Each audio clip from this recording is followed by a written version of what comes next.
नमस्कार दर्शकों, बिश्नोई मीडिया में आप सभी का स्वागत है। दोस्तों, बिश्नोई समाज का ऐतिहासिक आंदोलन रहा और इसकी चर्चा पूरे राजस्थान में नहीं पूरे भारत के अंदर चर्चा रही और विदेशों में चर्चा रही। क्या इस आंदोलन की लगातार लोगों की नज़र थी और आज ये कानून पारित हो गया है। और राजस्थान के अंदर अगर कहीं भी खेजड़ी कानून बनने तक कहीं भी करती है तो उसका कलेक्टर और एसपी जो भी तमाम प्रशासन महकमे हैं उनको सूचना जरूर दें आप।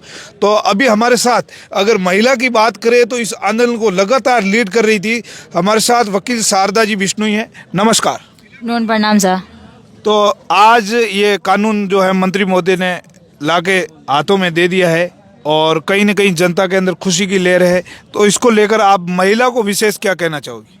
कानून तो मंत्री महोदय अभी लाए नहीं हैं, उसे आने में समय लगेगा क्योंकि कानून पास होने के लिए एक प्रक्रिया होती है जो थोड़ी टफ होती है। अभी तो मंत्री महोदय हमें लेटर हेड पे लेकर आए हैं कि जब तक ये कानून नहीं बनता है तब तक खेजड़ी पर पूर्णतः प्रतिबंध है, मतलब खेजड़ी की कटाई नहीं होगी। ये हमें एक तरह से आप ये मान लो कि आपको एक लेटर दे दिया है, जो आपके पास एक पावर है कि अगर कटाई होती है तो आप इसके लिए कार्रवाई कर सकते हो और प्रशासन जिम्मेदार होगी अगर कटाई होगी तो। आप एक वकील हो, वकील जब कोर्ट में केस लड़ता है तो इस जो ये कानून बनाया आपने विस्तार रूप से बताइए ताकि ये इसका लेटर का।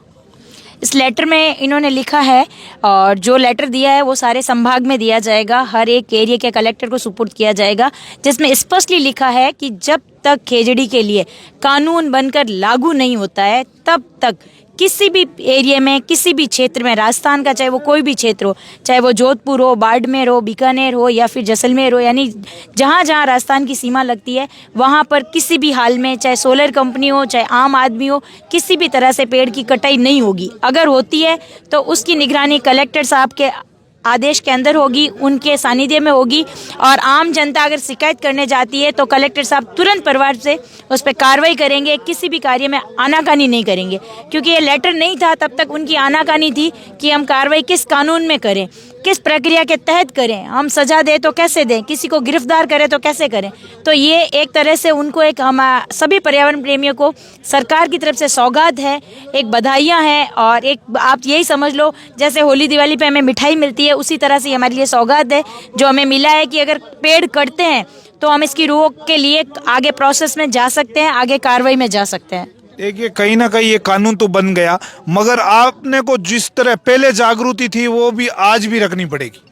ये बात सही है कि कानून तो अभी बनेगा, लेकिन जो लिखित में जो लेटर आया कटाई पे जो प्रतिबंध का, उसको ध्यान में रखते हुए हर पर्यावरण प्रेमी से मेरा यही निवेदन है कि हमें और जागरूक और सजग होना है।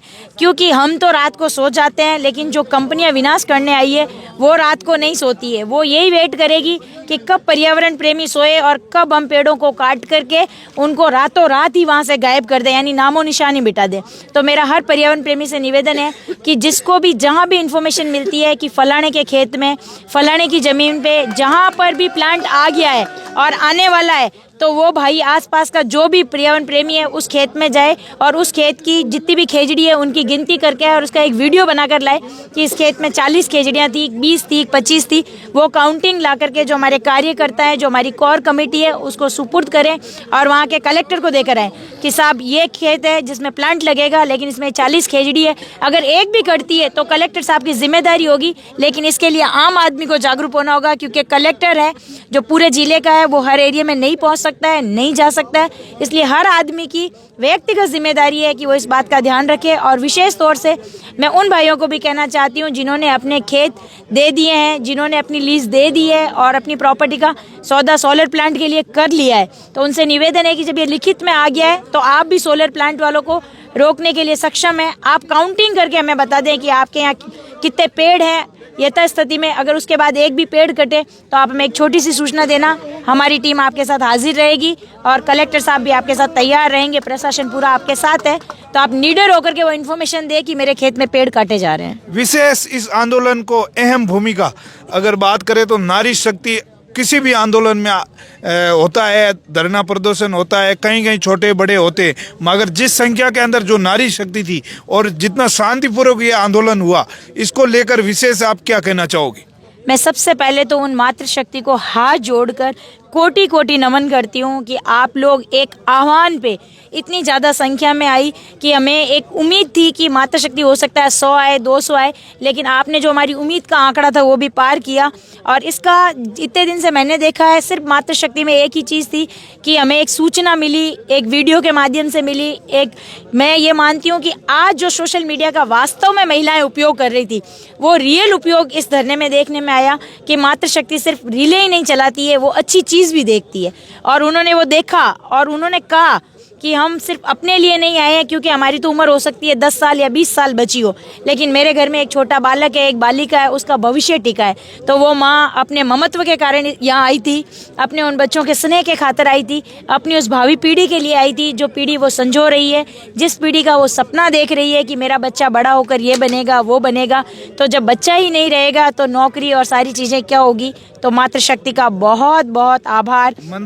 मंत्री जी ने कहीं ना कहीं जो आपकी यहाँ सोशल मीडिया की रील थी, इस रील को भी जिक्र किया, क्योंकि मंत्री महोदय को तो था कि हो सकता है कि महिलाएं 1 दिन 2 दिन टिके और आज नहीं तो कल चली जाए। तो मंत्री महोदय को धीरे धीरे पता चला कि हम तो बायां आएगी है, तो मतलब जाऊन वाली तो है नहीं, तो हम आ ही जाना। मंत्री महोदय का कोई ऑप्शन कोई नहीं हो कि बायां की संख्या कितना दिन हम कम हुए, भाई इंतजार में शायद ए कम हुए तो आ छोरा के पट्टा बोला रही ननादा, पर आ नहीं तो जोश हो गया हमारी मामा तो जा कोई नहीं, क्यों जगह सूरा अड लड़े है तो भी सूरा ने बढ़ाने वाली माँ ही, तो वह माँ तो कोई यूँ कम हो नहीं सके, तो वह माँ डटी रही। ई खातिर मंत्री महोदय ने भी और निर्णय लेनो पड़ियो कि राजस्थान दान देनो पड़ी, इन्हें माँ तो चामड़ो फाड़ ली, थोड़ो डर बाने भी हो। बहुत बहुत धन्यवाद शारदा जी। तो तमाम दर्शकों से मेरा हाथ जोड़ करनी, हाँ ठीक समाज में। और मैं मेरे जितना भी 36 कौम का मंत्री है, चाहे पक्ष में आ चाहे विपक्ष में आ, चाहे पूर्व में आ चाहे प्रेजेंट में, और मैं तो इतो भी कहूँ कि जगह भविष्य में तैयारी भी कर रहा है, महासभा ने भी बहुत बहुत धन्यवाद कि ते सब सहयोग करियो, क्योंकि अगर थे आवाज़ नहीं उठाता तो शायद मुख्यमंत्री महोदय तक आवाज़ नहीं जाती। और विश्नोई समाज का जो 4 हमारा मंत्री महोदय है, बांगो भी कोटि कोटि आभार कि देर आए दुरुस्त आए, लेकिन आप समाज के पीछे आया, तो आपको बहुत बहुत धन्यवाद। और समाज अगर ई तरिया आप समाज के हाथ रोला और समाज पर अगर आप अपनो विश्वास कायम रखोला तो समाज आप पर प्यार लुटावेला। और बस ये बार कोई भी निर्णय मैंने भी देरी ना करियो, टाइमली दो, ताकि आपकी आप प्रजा त्राही मान नहीं हो। बहुत बहुत धन्यवाद शारदा जी। तो तमाम दर्शकों से मेरा निवेदन है कि आंदोलन की चर्चा आपने सोशल मीडिया पर लगातार 12 दिन से जो लोग और घर पे बैठे सपोर्ट कर रहे, उनको भी तहे दिल से धन्यवाद। और तमाम यहाँ पर जो बीकानेर के अंदर national media, local media, YouTube सब ने सपोर्ट किया, उनको भी तहे दिल से धन्यवाद।